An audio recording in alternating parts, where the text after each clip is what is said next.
Warga Paiton kecewa terhadap praktik jual beli jabatan yang diduga dilakukan pejabat di Probolinggo. Bupati Probolinggo Puput Tantriana Sari beserta suaminya Hasan Aminuddin ditetapkan sebagai tersangka dan ditahan oleh Komisi Pemberantasan Korupsi atas kasus dugaan jual beli jabatan kepala desa. Selain keduanya, KPK juga menahan 3 tersangka lain, yakni Camat Krajingan Dodi Kurniawan, Camat Paiton Muhammad Ridwan, dan pejabat desa Karangren Sumarto. Mendengar kabar itu, seorang warga Kecamatan Paiton, Faiz Ramadhani, mengaku kecewa atas perbuatan yang dilakukan oleh camatnya. Ia juga tak menyangka bila Muhammad Ridwan turut terseret dalam kasus dugaan jual beli jabatan ini. Ia mengenal Camat Paiton sebagai pribadi yang baik. Muhammad Ridwan sering turun ke lapangan untuk melaksanakan tugas.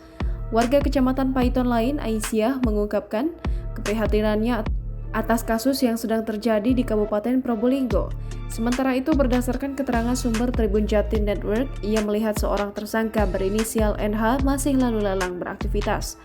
NH sendiri merupakan tersangka sebagai pemberi dalam kasus jual beli jabatan yang belum ditahan oleh KPK. Jangan lupa subscribe, share, komen, dan like ya!